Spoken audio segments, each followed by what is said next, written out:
Hello everyone. आज हम लोग ज्ञान प्राप्त करने की विधियों के बारे में पढ़ेंगे, इनकी मेथड्स ऑफ एक्वायरिंग नॉलेज। तो ज्ञान प्राप्ति के लिए हम निम्नलिखित विधियों का प्रयोग करते हैं। कौन कौन सी? इंद्रियानुभव यानी कि सेंसेस एक्सपीरियंस, तर्क बुद्धि यानी कि रीजन, अंतःप्रज्ञा यानी कि इंट्यूशन, आप्तवचन यानी कि टेस्टिमोनी, एकाग्रता और ध्यान कंसंट्रेशन एंड मेडिटेशन, प्रयोगात्मक विधि एक्सपेरिमेंटल मेथड, समस्या समाधान विधि प्रॉब्लम सॉल्विंग मेथड और वैज्ञानिक विधि यानी कि साइंटिफिक मेथड। तो इस वीडियो में मैं आपकी जो फर्स्ट जितनी भी समस्या समाधान विधि तक जितनी भी विधियां हैं उनके बारे में हम बात करेंगे, और जो आपकी जो वैज्ञानिक विधि है इसको मैं अलग से इसके लिए एक वीडियो बनाऊंगी। उस इस बारे में हम उस वीडियो में बात करेंगे। ठीक है। तो फर्स्ट जो हमारी है वो है इंद्रियानुभव। इसमें क्या होता है कि ज्ञान प्राप्त करने की इस विधि में कि इंद्रिय अनुभव ज्ञान के अंतर्गत हम ज्ञान प्राप्त है तो निम्नलिखित विधियों का प्रयोग कर सकते हैं। तो under sense experience knowledge we can use the following methods to gain knowledge. First है हमारी अवलोकन विधि यानी कि ऑब्जर्व करना, कि हम अपने सेंसेस के द्वारा चीज़ों को हम ऑब्जर्व करें, कि हम प्रकृति के बाहरी रूप का अनेक रूपों में अवलोकन करते हैं। ठीक है। और हमें अनेक बातों का ज्ञान भी होता है। रूसो प्रकृति को बालक की सबसे बड़ी शिक्षिका मानते थे। उनका कहना था कि प्रारंभ के वर्षों में बालक को प्रकृति की गोद में रखकर शिक्षा देनी चाहिए। अवलोकन के साथ साथ हमें निरीक्षण का भी अवसर मिलता है। तो रूसो का जो कहना था वो ये कहना था कि बालक को जो है प्रकृति की गोद में छोड़ देना चाहिए। जो भी हम ऑब्जर्वेशन से सीखते हैं वो हमारा ज्ञान स्थायी होता है। जो भी हम प्रकृति के द्वारा हम सीखते हैं, अपनी अवलोकन विधि द्वारा जो हम सीखते हैं, वो हमारा जो ज्ञान है वो स्थायी हो जाता है। तो बालक व व्यक्ति अपने आसपास के वातावरण का निरीक्षण करता है। निरीक्षण के आधार पर ही अनुभव होता है और फिर उन अनुभवों को हम अपने जीवन समाज और देश के साथ जोड़ने का प्रयास करते हैं। यानी कि जो आसपास जो भी घटनाएं हमारे सामने घट रही होती हैं या जो भी चीज़ें बच्चा अपने आसपास वातावरण में देखता है उसका वो निरीक्षण करता है, और निरीक्षण के बाद उसको जो अनुभव प्राप्त होता है उसी अनुभव का वो प्रयोग अपने जीवन और समाज और देश के लिए करता है। अपने ही अनुभवों में हम समानता भी देखते हैं और भिन्नता भी देखते हैं। दूसरों के अनुभवों को भी हम सुनते हैं और उन अनुभवों के आधार पर हम कोई मत बनाते हैं, और फिर अधिक अनुभवों की सहायता से अपने बनाए हुए मत की परख भी करते हैं। यानी कि मेरा कुछ अनुभव रहा है, दूसरे इंसान का कुछ और अनुभव रहा है। इसके बाद हम उसको डिस्कस करते हैं, एनालाइज करते हैं। उसके बाद जितने अधिक अनुभवों की सहायता से हम अपने बनाए हुए मत की उसके बाद परख भी करते हैं। अनुभवों द्वारा प्राप्त किए हुए ज्ञान की व्याख्या करते हुए उस ज्ञान को तर्कपूर्ण ढंग से सुव्यवस्थित रूप से संगठित करते हैं और उस ज्ञान को स्वीकार करते हैं। ठीक है। ये तो आपकी रही ऑब्जर्वेशन विधि। इसके बाद इसी में हम देखते हैं कि we observe the external form of nature in many forms and we get knowledge of many things. Rousseau considered nature as the greatest teacher of the child. He said that in the initial years, the child should be taught by keeping it in the lap of nature. Along with observation, we also get the opportunity to observe. The child and the person observe the environment around them. We get experience on the basis of observation, and then we try to connect those experiences with our life, society, and country. In our own experiences, we see similarities as well as differences. We also listen to the experiences of others, and on the basis of those experiences, we form an opinion, and then, with the help of more experiences, we also test our opinion. यानी कि Rousseau का कहना था कि हम बच्चे को initial stage पर अपने बचपन में उसे प्रकृति के ऊपर छोड़ देना चाहिए। जितना वो अधिक अवलोकन करेगा, ऑब्जर्व करेगा चीज़ें, और अपने अवलोकन के द्वारा, निरीक्षण के द्वारा वो जो चीज़ें सीखेगा, साथ ही साथ जो दूसरों के अनुभवों द्वारा, दूसरों के ऑब्जर्वेशन से वो सीखेगा, उसके बाद हम अपना एक ओपिनियन बना लेते हैं। उसे हम ज्ञान प्राप्ति कहते हैं। ठीक है। तो explaining the knowledge gain through the experience are logical organize that knowledge systematically and accept that knowledge. कर सेकेंड है आपका इंद्रिय अनुभव में ही करके सीखना। ठीक है, ये भी आपका जो है इंद्रिय अनुभव में ही आता है, लर्निंग बाय डूइंग। इंद्रियों का प्रयोग करते हुए हम किसी कार्य को करते हैं और फिर उस कार्य से संबंधित ज्ञान प्राप्त करते हैं। इस विधि से ज्ञान प्राप्त करना रुचिकर और सहज होता है। हम इस विधि से स्वयं प्रयास करके ज्ञान प्राप्त करते हैं और इससे हमारा आत्मविश्वास बढ़ता है, यानी कि लर्निंग बाय डूइंग। कोई कार्य हम देखकर सीखना और दूसरा कार्य हम कार्य करके सीखते हैं, उन दोनों में अंतर होता है। और जो भी बच्चा जो कार्य करके सीखता है वो अधिक रुचिकर होता है और साथ ही साथ वो स्थायी भी हो जाता है। तो learning by doing, using the senses, we do some work and then get knowledge related to that work. Gaining knowledge, though this method is interesting and easy, though this method we gain knowledge by trying on our own and this increases our confidence. इससे हमारा जो है आत्मविश्वास भी बढ़ता है। अनुभव से सीखना, ये भी आपका इंद्रिय अनुभव के अंतर्गत ही आता है। लर्निंग बाय एक्सपीरियंस, करके सीखने की तरह ही व्यक्ति स्वयं अनुभव करके ज्ञान प्राप्त करता है। जब बच्चा करके सीखता है, ऑब्जर्व करता है, उसके बाद ही उसको अनुभव प्राप्त होगा। तो जैसे कि हम दूसरों को किसी कार्य को करता हुआ देखकर पूरी तरह उस कार्य को नहीं कर सकते, इस तरह हम सत्य का ज्ञान दूसरों द्वारा किए गए अनुभवों पर निर्भर करके प्राप्त नहीं कर सकते। मनुष्य के उसके स्वयं के अनुभव उसको खोजी बनाते हैं। इसलिए कहा भी गया है कि अनुभव मनुष्य का सबसे बड़ा शिक्षक है। ठीक है, एक हमने ऑब्जर्व करके सीखा, उसके बाद हमने करके सीखा, उसका जो हमने अनुभव प्राप्त किया, ठीक है, उसके द्वारा जो हमें सत्य का ज्ञान प्राप्त होगा वो दूसरों द्वारा अनुभव द्वारा प्राप्त किए ज्ञान से अधिक स्थायी होगा। ठीक है, और हमारे अंदर उसके लिए आत्मविश्वास भी पैदा होगा। तो learning by experience, like learning by doing, a person gains knowledge by experiencing himself, as we can not do that work completely by seeing others doing it. Thus we cannot gain the knowledge of truth by depending on the experiences of others. Man's own experiences make him a seeker. That's why it has been said that experience is the great teacher of men. ठीक है, उसके बाद आपका आता है दृश्य श्रव्य सामग्री। ये भी आपका जो है इंद्रिय अनुभव के अंतर्गत ही आता है। ऑडियो विजुअल एड्स, ऐसी सामग्री जिनको हम देखकर और सुनकर सीख सकते हैं, जैसे कि आपके टेलीविज़न हो गया, लैपटॉप हो गया, ठीक है, फ़ोन्स हैं। तो इस तरीके की और जो भी ऑडियो विजुअल एड्स जो बच्चों को सीखने के लिए आते हैं, डीवीडी, सीडी प्लेयर, जिससे बच्चों को उनको जो भी उनके दायरे का जो ज्ञान होता है उनको उसके द्वारा सिखाया जाता है। तो दृश्य श्रव्य सामग्री आज के वैज्ञानिक युग की देन है। ये ठीक है कि दृश्य श्रव्य सामग्री अपने आप में ज्ञान प्राप्त की विधि नहीं है, लेकिन ज्ञान प्राप्ति की विधियों के लिए ये सामग्री बहुत उपयोगी है। एक तरीके से ये एड्स है। ठीक है, तो ज्ञान प्राप्त करने के लिए इस सामग्री का प्रयोग करके बालक की एक से अधिक इंद्रियों को सक्रिय करके ज्ञान सहज ढंग से दिया जा सकता है। ज्ञान प्राप्त करने वाले को किसी प्रकार की कठिनाई का अनुभव नहीं होता और सरलता के साथ ज्ञान की प्राप्ति हो जाती है। जैसे कि आजकल प्रोजेक्टर का इस्तेमाल होता है स्कूल्स में बच्चों को चीज़ें सिखाने के लिए, तो पहले ऐसा नहीं होता था। तो प्रोजेक्टर का इस्तेमाल करके, इस ऑडियो विजुअल एड्स इसी तरीके का और इस्तेमाल करके जो बच्चों की जो कैपेबिलिटीज़ है, जो नॉलेज है, उसको हम अच्छी तरीके से बढ़ा सकते हैं। साथ ही साथ बच्चों को जो लर्निंग एक्सपीरियंस रहता है वो भी बहुत इजी हो जाता है।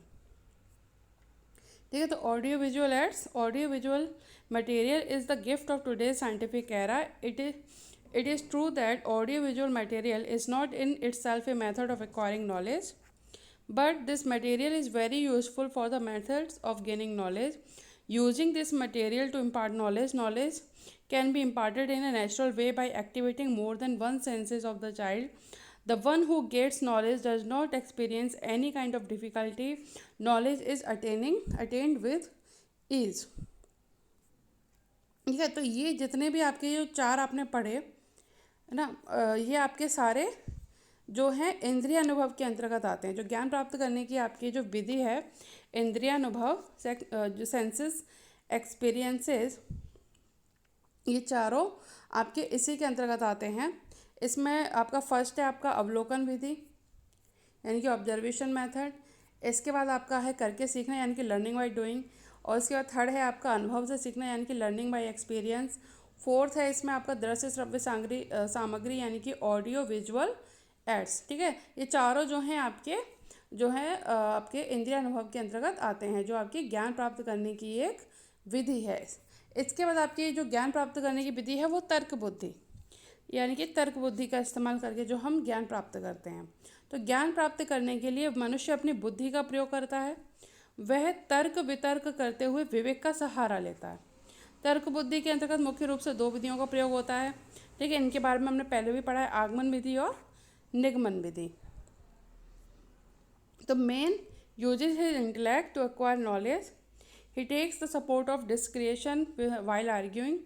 Mainly two methods are used under logic intelligence. Both these methods are very useful and helping in gaining knowledge. First, inductive method और second आपका deductive method.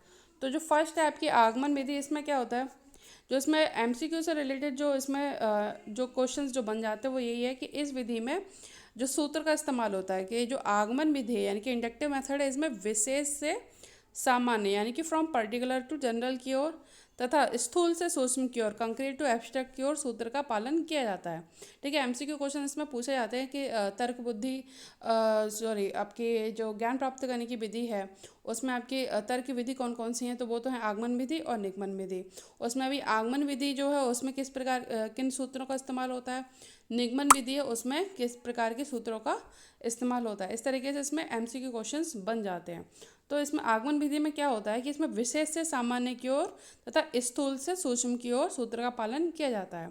इसके बारे में आपको पहले भी इसमें पढ़ा चुकी हूँ। उदाहरण के तौर पर यदि बालकों को सर्वनाम का ज्ञान देना चाहते हैं और बतलाना चाहते हैं कि संज्ञा के स्थान पर प्रयोग होने वाले शब्दों को सर्वनाम कहते हैं, तो इसके अनेक उदाहरण प्रस्तुत किए जाएंगे और बालकों को सर्वनाम के बारे में पता चल जाएगा। यानी कि मुझे बच्चों को सर्वनाम पढ़ानी है तो मैं बच्चों को पहले संज्ञा शब्द का इस्तेमाल कर सिखाऊंगी कि राम घर जाता है, फिर मैं बोलूँगी वह घर जाता है, यानी कि राम की जगह मैं वह का इस्तेमाल कर सकती हूँ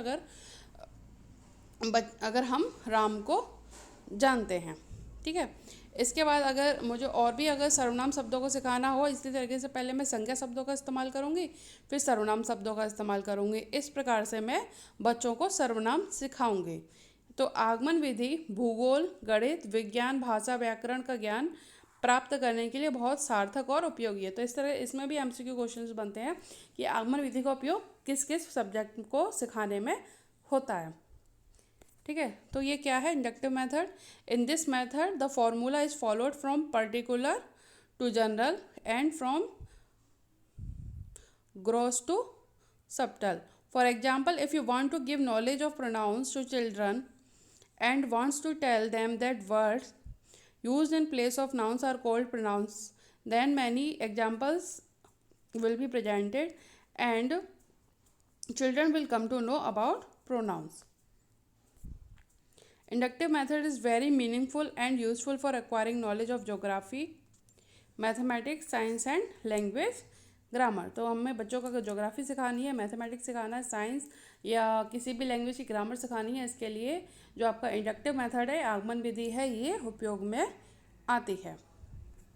नेक्स्ट आपका निगमन विधि। इसमें क्या होता है कि यह विधि आगमन विधि के बिल्कुल विपरीत है, यानी कि उसके अपोजिट काम करती है और इसमें जो सूत्रों का इस्तेमाल है वो भी अपोजिट इस्तेमाल होता है। तो इस विधि में सामान्य से विशेष और यह नियम से उदाहरण की ओर चलते हैं। ठीक है, और हम आगमन विधि में क्या कर रहे थे, विशेष से सामान्य की ओर चल रहे थे। इसमें नियम पहले से पता होता है और इस नियम की सत्यता को परखा जाता है। जैसे उदाहरण के रूप में त्रिभुज के तीनों कोणों का जोड़ 180 अंश होता है, ये हमें पता है। अब इससे मन में शंका उत्पन्न हो सकती है कि त्रिभुज की आकृति तो अलग अलग होती है और सब त्रिभुजों पर यह नियम कैसे लागू हो सकता है। ठीक है, मैंने आपको एक क्या कहते हैं स्टेटमेंट दिया कि त्रिभुज के तीनों कोणों का जोड़ 180 अंश होता है। तो आपके मन में ये सवाल आ सकता है कि त्रिभुज की आकृति तो कई तरीके की होती है। ठीक है, तो इस तरीके से सारे त्रिभुज के कोणों का योग, जो अंतः कोणों का योग है, वो 180 अंश कैसे हो सकता है। तो इसके लिए आप क्या करेंगे, आप अलग अलग त्रिभुजों के कोण का माप करेंगे। ठीक है, इससे आपको पता लग जाएगा कि जो त्रिभुज के जो अंतः कोणों का योग है वो 180 अंश ही होता है। उसके बाद हम इसको स्वीकार कर लेते हैं। यह विधि अधिकतर विज्ञान, गणित, ज्यामिति का ज्ञान प्राप्त करने के लिए उपयुक्त है। ठीक है, तो डिडक्टिव मेथड क्या होता है कि this method is exactly the opposite to the induction method. In this method we move from general to particular और रूल टू एग्जाम्पल। ठीक है, इसमें कौन से सूत्र का इस्तेमाल होता है, जनरल टू पर्टिकुलर का या रूल टू एग्जाम्पल का। In this the rule is known in advance and the truth of this rule is tested. इसमें क्या होता है कि हमको रूल पहले से मालूम होता है, लेकिन इसको हम बाद में इसको परीक्षण करके इसका सत्यापन करते हैं निगमन विधि यानी कि डिडक्टिव मेथड के अंदर। For example, the sum of all the 3 angles of a triangle is 180 degree. Due to this a doubt may arise in the mind that the shape of the triangle is different and how this rule can be applied to all the triangles. But after measuring the angle of different triangles, it is found that this statement is correct. Then we accept it. This method is mostly suitable for gaining knowledge of science, mathematics and geometry. Next है आपका, अब इसके बाद आपका आता है ये note point मैंने इसलिए डाला है कि तर्क बुद्धि में आपका आगमन विधि और निगमन विधि आते हैं, लेकिन इसके बाद हम एक पूर्ण विधि की हम बात करते हैं जिसमें आगमन और निगमन इन दोनों विधियों का प्रयोग होता है। उसको हम कहते हैं पूर्ण विधि, कि ये दोनों विधियां एक दूसरे का विरोध करती हुई दिखाई देती हैं, परंतु ये दोनों एक दूसरे की पूरक हैं। ठीक है, ज्ञान प्राप्ति के लिए इन दोनों विधियों का महत्व है। आगमन विधि के पश्चात निगमन विधि का प्रयोग आवश्यक होता है। आगमन विधि द्वारा विशेष उदाहरणों से सामान्य सिद्धांत प्राप्त कर लेना पर्याप्त नहीं होता, प्राप्त किए गए सामान्य सिद्धांतों का परीक्षण भी आवश्यक होता है। यानी कि आगमन विधि में क्या करते हैं, हम विभिन्न प्रकार के एग्जाम्पल्स देते हैं, उससे हम एक सिद्धांत कायम कर लेते हैं, लेकिन अब उस सिद्धांत का परीक्षण होना भी आवश्यक है। ठीक है, उसके लिए हम निगमन विधि का प्रयोग करते हैं। तो आगमन और निगमन ये दोनों विधियों का प्रयोग करके हम पूर्ण विधि द्वारा ज्ञान प्राप्त करते हैं, क्योंकि बिना परीक्षण के उसकी सत्यता सिद्ध नहीं हो सकती। परीक्षण का कार्य निगमन विधि के द्वारा पूर्ण होता है। इस प्रकार यह स्पष्ट है कि आगमन के पश्चात निगमन का प्रयोग आवश्यक है, बिना इसके व्यक्ति को वास्तविक तथा चिरस्थायी ज्ञान नहीं मिल सकता। इन दोनों के निरंतर प्रयोग से ही ज्ञान की वृद्धि में सहायता मिलती है, क्योंकि ये दोनों एक दूसरे की पूरक है। इसलिए प्रत्येक पाठ के प्रारंभ में आगमन विधि और अंत में निगमन विधि का प्रयोग करना चाहिए। इसलिए स्पष्ट है कि वास्तविक शिक्षा विधि आगमन निगमन विधि का सम्मिश्रण है, यानी कि जो बच्चों को जो पढ़ाया जाना चाहिए उसमें आगमन निगमन विधि दोनों का इस्तेमाल करना चाहिए। पहले हमें उदाहरण द्वारा बच्चों को सामान्य सिद्धांत तक लेके जाना चाहिए, उसके बाद इस सिद्धांत का परीक्षण करने के लिए हमें निगमन विधि का भी इस्तेमाल करना चाहिए। इस प्रकार की जो पूर्ण विधि है इसका इस्तेमाल हमें बच्चों को ज्ञान देने में इस्तेमाल करना चाहिए। क्या है, तो इंडक्टिव डिडक्टिव मेथड क्या है ये, कि these two methods appear to be opposing each other, ये एक दूसरे का विरोध करते हुए दिखाई देते हैं, but both of them complement each other, लेकिन दोनों क्या है, कॉम्प्लीमेंट हैं एक दूसरे के। Both these methods are important for gaining knowledge. It is necessary to use the deduction method after the induction method. It is not enough to derive general principles from particular examples by the method of induction. It is also necessary to test the general principles obtained. Its veracity cannot be proved without testing. The work of testing is accomplished by the method of induction. Thus, it is clear that the use of deductive method is necessary after inductive method. Without this, person cannot get real and lasting knowledge. Continuous use of both of these helps in the growth of knowledge because these two complement each other. That's why the method of induction should be used at the beginning of each lesson and the method of deduction should be used at the end. So it is clear that the real teaching method is a combination of induction deduction. फिर आपका आता है अंतःप्रज्ञा यानी कि intuition. Antahpragya क्या होती है, कि इसको सहज बोध भी कहा जाता है, क्योंकि ज्ञान सहज बोध से प्रारंभ होता है। सहज बोध का स्वरूप समग्रता की अनुभूति में है। मानव ज्ञान इसी अनुभूति से प्रारंभ होता है। बुद्धि की विश्लेषण, सामान्यीकरण, विभेदीकरण आदि की प्रक्रियाएं बाद में आती हैं। इस प्रणाली के समर्थक हेनरी बर्गसे हैं और बर्गसे ने सबसे अधिक प्रभावशाली ढंग से अंतःप्रज्ञा को एक दार्शनिक प्रणाली के रूप में, अर्थात जीवन और जगत के वास्तविक स्वरूप को समझने के साधन के रूप में प्रस्तुत किया है। सहज बोध बुद्धि से आगे रहता है और प्रत्येक वस्तु, व्यक्ति, सामाजिक परिस्थिति अनंत विशेषताएं रखती हैं। बुद्धि से इन सबका अपूर्ण ज्ञान तो हो जाता है, लेकिन पूर्ण ज्ञान सहज बोध से ही संभव है। अब सहज बोध क्या होता है, यानी कि अंतःप्रज्ञा क्या होती है। अब अंतःप्रज्ञा में क्या होता है, आपका ये बुद्धि से आगे की बात है, इसको हम सिक्स सेंस से भी जोड़ देते हैं, यानी कि अपनी छठी इंद्रिय से भी जोड़ देते हैं। इस प्रकार का ज्ञान जो आपको बाहरी ज्ञान से प्राप्त नहीं हुआ, बल्कि आपका जो मनोभाव है आपका अंदर से, वो ये कह रहा है कि जो आप कार्य करने जा रहे हैं वो सही है या गलत है। ठीक है, अब इसमें मैं अपने आप को समझा भी रहा हूँ और मैं ही ये कार्य करने वाला हूँ। ठीक है, इसमें जो है समझाने वाला और समझने वाला दोनों मैं ही हूँ। अंधा प्रज्ञा में क्या होता है कि समझने वाला और समझाने वाला दोनों में ही हो जाते हैं। ठीक है, इसमें सहज बोध उत्पन्न होता है, जो ये आपकी जो है बुद्धि से आगे की बात होती है। इसको हम सिक्स सेंस भी बोलते हैं। इसमें आपको अपने आप ही गट फीलिंग आती है कि मैं जो काम कर रहा हूँ वो अच्छा है या बुरा है। ठीक है, तो इस प्रकार के ज्ञान को हम अंत प्रज्ञा में रखते हैं। तो व्यापार में सहज बोध की प्रतिभा दूरदृष्टि का एक अनिवार्य तत्व है। ठीक है, जब हम बिजनेस करते हैं तो बिजनेस में हमें अपने जो सहज बोध है, यानी कि आपकी दूरदृष्टि होना बहुत आवश्यक है। आपको मालूम होना चाहिए कि आप जो कार्य कर रहे हैं या जिस तरीके का आप बिजनेस कर रहे हैं कहाँ तक जाएंगे, क्या कहाँ कौन सा आप कदम जो सही उठा रहे हैं, कौन सा कदम आप गलत उठा रहे हैं। जैसे कि इतिहास में क्या होता है कि पैगंबर, कलाकार, कवि अर्थात सच्चे लोग इतिहास के मोड़ों के मानचित्र खींचने वालों की अपेक्षा बहुत आगे की बात देख लेते हैं। यानी कि इतिहास के मोड़ों के मानचित्र खींचने वाले, यानी कि जो इतिहास लिखते हैं कि ऐसा हो रहा है या ऐसा हुआ था, उससे ज़्यादा जो है जो पैगंबर हैं, कलाकार हैं, कवि हैं, वो इससे आगे की बात सोचते हैं। ठीक है, सहज बोध की झलक दर्शन में अभिव्यक्त होने से पहले काव्य और विश्वासों में अभिव्यक्त हो जाती है। यानी कि जो चीज़ हम दर्शन में सीखते हैं या पढ़ते हैं वो पहले से ही आपके जो कवि हैं वो काव्यों में और विश्वासों में वो अभिव्यक्त वो चीज़ हो जाती है। इस ज्ञान को हम अंतःकरण ज्ञान भी कहते हैं या अंतःकरण की आवाज़ भी कहते हैं, और इस ज्ञान को छठी इंद्रिय से संबंधित ज्ञान कह देते हैं। ठीक है, intuition, this is also called instinct because knowledge begins with instinct.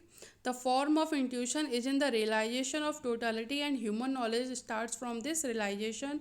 This process of analysis, generalization, differentiation, etc. of intelligence come later. The proponent of this system is Henry Bergson. Bergson most effectively presented intuition as a philosophical system, that is, as a means of understanding the real nature of life and the world. Intuition is ahead of intellect. Every object, person, social situation has infinite characteristics. One can get incomplete knowledge of all these through intellect, but complete knowledge is possible only through intuition. In business, intuition is an essential element of foresight. Or in the course of history, prophets, artists, poets, true people see much further than those who draw maps of the turns of history. Glimpses of intuition are expressed in poetry and belief before they are expressed in philosophy. We also call this knowledge as conscience, and this knowledge is also called the knowledge related to the sixth sense. ठीक है, तो ऐसा बहुत बार देखने में आता है कि जैसे कि दो लोग कोई एक ही बिजनेस कर रहे हैं या दो लोग एक ही जैसा काम कर रहे हैं, लेकिन एक सफल नहीं है। ठीक है, दोनों की नॉलेज सेम है, दोनों का जो है काम करने का तरीका वो भी सेम है, लेकिन क्या है दो एक का जो है एक के अंदर सहज बोध है, इंट्यूशन है, लेकिन एक के अंदर नहीं है। ठीक है, वो उस तरीके से काम नहीं कर पा रहा है, तो इस नॉलेज को हम सिक्स सेंस से भी जोड़ते हैं। इसके बाद जो हमारी ज्ञान प्राप्त करने की विधि है वो आपकी है टेस्टिमोनी, यानी कि आप्तवचन। इस ज्ञान की प्राप्ति के लिए हमें विशेषज्ञों अधिकारी पर निर्भर रहना पड़ता है। ये सभी विषय विशेष के ज्ञाता होते हैं। हम थोड़ा सा विचार करके देखें तो हमारा बहुत सा ज्ञान जो हमने प्राप्त किया है वह विशेषज्ञ द्वारा व्यक्त किया हुआ ज्ञान है। जैसे छोटे पे हमें बता दिया जाता है कि 2+2 4 होता है। ठीक है, तो हम क्रॉस क्वेश्चन नहीं करते कि नहीं 2+2 4 ही क्यों होता है और कुछ क्यों नहीं होता है। ठीक है, ऐसा बहुत कम होता है। तो इस ज्ञान का संबंध ना तो इंद्रिय अनुभव से होता है और ना ही तर्क बुद्धि से होता है। ये ज्ञान तो हमें विशेषज्ञों में विश्वास करके ही प्राप्त होता है। इस ज्ञान को अधिकारात्मक ज्ञान भी कहते हैं। यह ज्ञान सच्चे ज्ञान के रूप में स्वीकृत होता है, जैसे कि सूर्य पृथ्वी से बड़ा है। हम सभी इस बात को स्वीकार करते हैं। अब हम सब ने जाके नापा तो नहीं है, ठीक है, कैलकुलेशन तो नहीं किया कि सूर्य बड़ा है कि पृथ्वी बड़ी है, लेकिन हमको अगर बता दिया गया कि हाँ कि जो सूर्य है उसका डायमीटर इतना है, पृथ्वी का डायमीटर इतना है, उसको हमने मान लिया है। इसी प्रकार दूसरा उदाहरण है कि अशोक महान कलिंग युद्ध के बाद बुद्ध धर्म का अनुयायी हो गया था और उसने बुद्ध धर्म का अपने देश में और विदेशों में प्रचार किया। ये हिस्ट्री की बात है। तो जितने भी हमारे जो हिस्ट्री के विशेषज्ञ हैं उन्होंने हमको लिखा, हमने पढ़ा और हमने इस बात को मान लिया। तो इस तथ्य को भी हम बिना किसी तर्क बुद्धि और इंद्रिय अनुभव के स्वीकार करते हैं और सभी मनुष्य इस ज्ञान में विश्वास करते हैं। तो इस प्रकार के ज्ञान को हम आप्तवचन कहते हैं या टेस्टिमोनी कहते हैं। तो to get this knowledge we have to depend on experts, officials, all of them are experts in particular subject. If we think a little, then a lot of our knowledge that we have received is the knowledge expressed by the experts. This knowledge is neither related to sense experience nor to reason. We get this knowledge only by trusting the experts. This knowledge can also be called authoritative knowledge. This knowledge is accepted as true knowledge. As the sun is bigger than the earth, we all accept this. Another example, Ashoka the Great became a follower of Buddhism after the Kaling War and propagated Buddhism in his country and abroad. We accept this fact without any logic, intelligence, and sense experience. All human beings believe in this knowledge. Next है आपका एकाग्रता और ध्यान। इस ज्ञान की विधि को स्वामी विवेकानंद ने बहुत महत्व दिया था। चित्त की एकाग्रता के बिना किसी प्रकार का ज्ञान प्राप्त नहीं किया जा सकता। सभी विधियाँ परोक्ष अथवा अपरोक्ष रूप में चित्त की एकाग्रता से संबंधित है। ठीक है, मैं आपके सामने बोलती रहूँ लेकिन अगर आप कंसंट्रेट ही नहीं हो, आपका ध्यान कहीं और है, तो मैं भले कितना भी अच्छा पढ़ाती रहूँ या कितना भी अच्छा बोलती रहूँ, आपको समझ में नहीं आएगा क्योंकि आप एकाग्रचित्त नहीं है, आपका ध्यान कहीं और है। तो ज्ञान प्राप्ति की सबसे उपयुक्त विधि एकाग्रता है। सभी मानसिक शक्तियों को एक बिंदु पर केंद्रित करके हम कठिन से कठिन विषय का ज्ञान प्राप्त कर सकते हैं। स्वामी विवेकानंद ने तो यहाँ तक कहा कि एकाग्रता की शक्ति ज्ञान के संचित भंडार की एकमात्र कुंजी है। The power of concentration is the only key to the store house of knowledge. ठीक है, तो आध्यात्मिक ज्ञान की प्राप्ति के लिए एकाग्रता के साथ साथ ध्यान क्रिया का होना भी आवश्यक है। ये तो बात रही आपकी एकाग्रता के साथ हम कितने भी कठिन सब्जेक्ट हो उसका हम अच्छी तरीके से उसको पढ़ भी सकते हैं, उसको समझ भी सकते हैं। ठीक है, और साथ ही साथ अगर हम आध्यात्मिक ज्ञान की बात करें, वहाँ पे एकाग्रता के साथ साथ आपको ध्यान क्रिया यानी कि मेडिटेशन की भी आवश्यकता पड़ती है। तो concentration and meditation, Swami Vivekananda has given great importance to this method of knowledge. No knowledge can be gained without concentration of the mind. All methods are directly or indirectly related to the concentration of the mind. Concentration is the most appropriate method of acquiring knowledge. By concentrating all the mental powers on one point, we can gain knowledge of the most difficult subject. Swami Vivekananda has even said that the power of concentration is the only key to the accumulated store of knowledge. ठीक है, along with concentration, meditation is also necessary for attaining spiritual knowledge. इसके बाद आपकी आती है प्रयोगात्मक विधि यानी कि एक्सपेरिमेंटल मेथड, कि यह ज्ञान प्रयोगशालाओं में या अन्य किसी स्थान पर जो प्रयोग करने के उपयुक्त हो प्रयोग करके प्राप्त करते हैं। यह ज्ञान अधिकतर विज्ञान, सामाजिक विज्ञान, मनोविज्ञान, भूगोल विषयों से संबंधित होता है। ठीक है, जहाँ पे प्रयोगात्मक विधि की आवश्यकता पड़ती है ज्ञान प्राप्त करने के लिए, कहाँ पर, विज्ञान में, सामाजिक विज्ञान में, मनोविज्ञान में और भूगोल जैसे विषयों में। इस ज्ञान को हम नियंत्रित करना पड़ता है। अगर हम ऐसा नहीं करते तो ज्ञान संबंधी परिणाम गलत भी हो सकते हैं। इसलिए प्रयोग जो है योजनाबद्ध तरीके से किए जाते हैं। तो एक्सपेरिमेंटल मेथड क्या होता है कि this knowledge is gained by doing experiments in laboratories और at any other place which is suitable for doing experiments. This knowledge is mostly related to science, social science, psychology and geography subjects. We have to control this knowledge. If we do not do this, then the knowledge related results can also be wrong. That's why the experiments are done in a planned manner. फिर आपका आता है समस्या समाधान विधि। इसमें क्या होता है कि व्यक्ति के सामने, अगर मेरे सामने कोई समस्या है, उसकी समस्या समाधान के लिए, और वो समस्या मेरे लिए एक तरह से नई है, ठीक है, इससे पहले इस तरह की प्रॉब्लम मैंने फेस नहीं की, तो अब उस तरह की प्रॉब्लम को फेस करने के लिए जो भी मैं काम करूँगी या कोई जो भी उपाय निकालूंगी, तो इस प्रकार से जो मैं कार्य करूँगी उससे भी मेरा जो है नया ज्ञान जो सृजित होगा। तो इस प्रकार से जो हम ज्ञान प्राप्त करते हैं उसको हम समस्या समाधान विधि द्वारा प्राप्त करते हैं। तो व्यक्ति समस्या के समाधान के लिए कई पहलुओं को सामने रखकर सोच विचार करता है और दूसरों से विचार विमर्श करते हुए समस्या समाधान है तो कई विकल्प सामने आते हैं। जो विकल्प सबसे सही होता है वह समस्या का समाधान करने के साथ साथ ज्ञान का हिस्सा भी बन जाता है।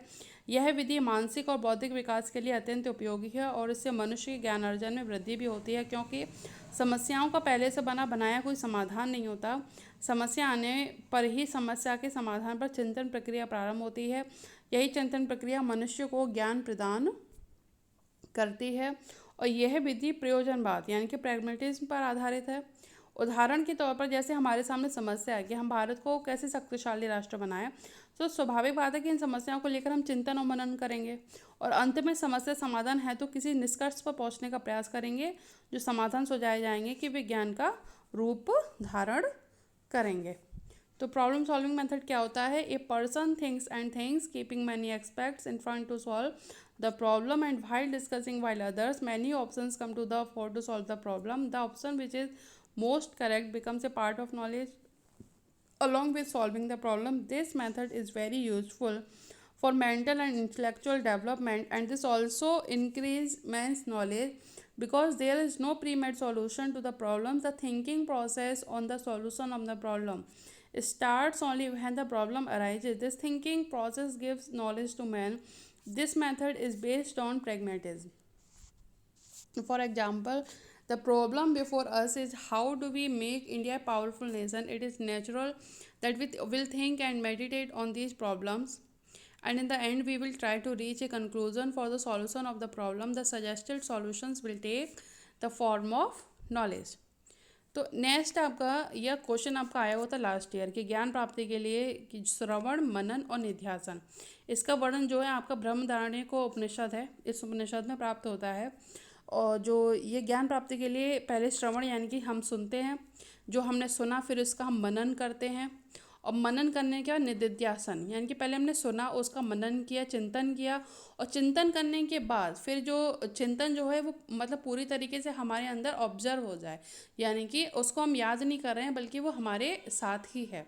ठीक है, वो जो ज्ञान हमने प्राप्त कर लिया अपने सुनने और चिंतन के साथ साथ वो ज्ञान हमारे अब साथ हो गया है, हम उसको बार बार उसको हमको ध्यान लगाने की ज़रूरत नहीं पड़ रही, वो हमारे ध्यान में ही है। इसको हम बोलते हैं निधिध्यासन। ठीक है, तो इस प्रकार से जो ज्ञान प्राप्त है ये आपका अद्वैत वेदांत में इस तरीके से दिया गया है ब्रह्मचारणक्य उपनिषद के अंतर्गत। ये आपका लास्ट ईयर क्वेश्चन इससे पूछा गया था। फिर हैं आपके क्वेश्चंस कि तर्क बुद्धि के आधार पर ज्ञान प्राप्त करने की कौन कौन सी विधियाँ हैं। हमें सब पता है आगमन विधि और निगमन विधि। ठीक है, ऑप्शन ए इसका इसमें सही है। नेक्स्ट है कि आगमन विधि में कौन से सूत्र का प्रयोग होता है। आगमन विधि में आपका विशेष से सामान्य की ओर और स्थूल से सूक्ष्म की ओर, ये अभी हमने पढ़ा। तो इसके लिए इसमें जो ऑप्शन सही है वो है आपका ऑप्शन डी, बी तथा सी दोनों। फिर है आपका थर्ड कि निगमन विधि यानी कि आपका डिडक्टिव मेथड में किस सूत्र का पालन होता है। इसमें आपका सामान्य से विशेष की ओर और आपका नियम से उदाहरण की ओर, इन दोनों नियम का पालन होता है, इसलिए इसका जो आंसर है वो है ऑप्शन डी, ए तथा बी दोनों। नेक्स्ट है आपका कि ज्ञान प्राप्त करने की विधियाँ, श्रवण मनन श्रवण निध्यासन या श्रवण मनन निध्यासन। ये क्वेश्चन आपका लास्ट ईयर आया था, तो इसका जो सही आंसर है वो है आपका श्रवण मनन एवं निधिध्यासन। फिफ्थ है कि निम्न में से कौन सी विधि तर्क पर आधारित है। आगमन और निगमन ये दोनों तर्क विधियाँ हैं, इसलिए आपका जो ऑप्शन है वो है ए तथा बी दोनों। फिर आपका सत्य की परीक्षा के आधार कौन से हैं। उपयोगिता, कार्य क्षमता, संतोष, लाभ, सुख। ये जो है हमने ये क्वेश्चन जो है ये इससे रिलेटेड नहीं, ज्ञान प्राप्त करने की विधि से रिलेटेड नहीं है। इससे पहले जो मैंने सत्य के सिद्धांत पढ़ाए थे ये उससे रिलेटेड है।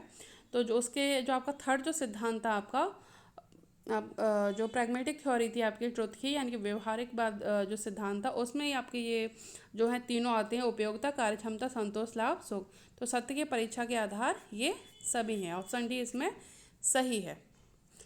इसके बाद जो क्वेश्चन है ये कि सत्य के सिद्धांत कौन से, संवाद सिद्धांत, ससंगता सिद्धांत और व्यवहारिकता सिद्धांत। ये तीनों ही सत्य के सिद्धांत है, ये लास्ट वीडियो में हमने पढ़ा भी था, तो ऑप्शन डी इसमें सही है। ठीक है, तो इस तरीके से ये आपका जो है ये जो पूरा टॉपिक था आपका ज्ञान प्राप्त करने की विधियाँ ये कंप्लीट हो गया। इसके बाद इसी में आपका जो सब टॉपिक है वैज्ञानिक विधि, उसको मैंने इसमें नहीं पढ़ाया है, इसके लिए मैं अलग से जो है वीडियो बना दूंगी। अभी आपका डिसाइड नहीं है कि आपके जो क्वेश्चन पेपर्स हैं वो किस तरीके से होंगे, थ्योरेटिकल होंगे, डिस्क्रिप्टिव टाइप होंगे या एमसीक्यू टाइप होंगे। अभी जब भी ये डिसाइड हो जाएगा उसके अकॉर्डिंग ही हम चलेंगे। अभी मैं आपके जो थ्योरी और एमसीक्यू दोनों लेकर चल रही हूँ, ठीक है। इसी तरीके से आपका पूरा जो है पेपर 1 कंप्लीट हो जाएगा, इसके बाद आपका पेपर 2 भी स्टार्ट हो जाएगा। तो आप लोग पढ़ाई करते रहिए। धन्यवाद।